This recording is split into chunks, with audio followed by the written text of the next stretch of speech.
Hello everyone, this is Godfrey Devaputra, working as Associate Professor in Department of Mechanical Engineering, Maharaj Institute of Technology, Mysore. Earlier in the video, I had taught you how to write the dual of a primal. Therefore, I had explained to you the concept of duality. Moving on, the last most important concept that we have in the module number 2 is to find a solution for an LPP by using dual simplex method. Dual simplex method has got nothing to do with the concept of duality.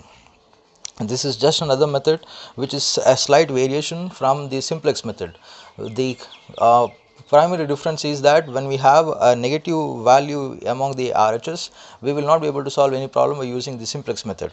But whereas having a negative value in the RHS is a condition that needs to be satisfied in order to solve an LPP by using dual simplex method. Before we get into the solution of our problem, I'm going to simply tell you what are the slight difference or the modification that we have in the procedure that we have already learned from simplex and BIGAM method to the one that I'm going to teach you now, which is called as the dual simplex method. Although most of these steps are similar, but little variations are there which we need to make a note of. First, most importantly, here the objective function should be of maximization type, just as in the previous cases of simplex as well as in BIGAM method. All of the problem that we basically solve by using the simplex or BIGAM or by using dual simplex method, we are going to solve only the maximization problem. Here all of the inequalities must be of lesser than equal to sign. This is condition number 2, which basically eliminates the artificial variable, wherein if we had greater than equal to sign, then it would have been necessary for us to use a surplus variable, wherein introduction of artificial variable would have become a necessity, whereas the condition number 2 of the dual simplex method says that all of the inequalities has to be less than equal to, so therefore we are going to deal with only the slack variables.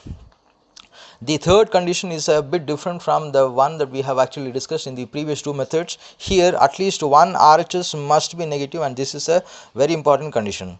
All the variables, just as in the previous cases, must be non-negative.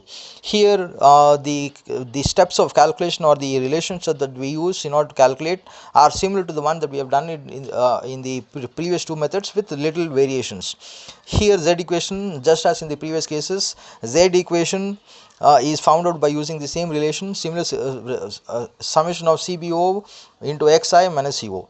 Here the first most major difference that we have here in the dual simplex method to the one that we have discussed earlier, that is simplex and BIGAM method, is that in those two cases, in those two methods, we were finding out the entering column first and then we used to find out the leaving row, whereas here in the dual simplex method we are going to find out the leaving row here first, as the row which has got the most negative element among the RHS.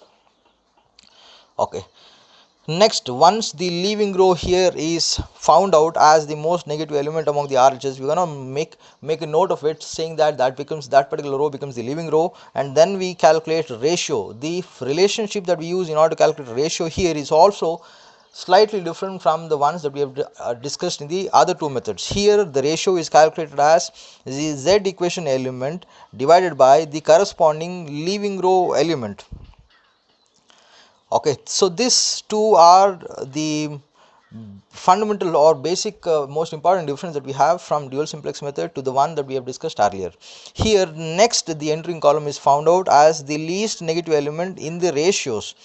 So earlier in the simplex and BIGAM method we used to find the entering column first as the by using the Z equation elements, whereas here in the dual simplex method we are going to find out the entering column as the least negative element from the ratios.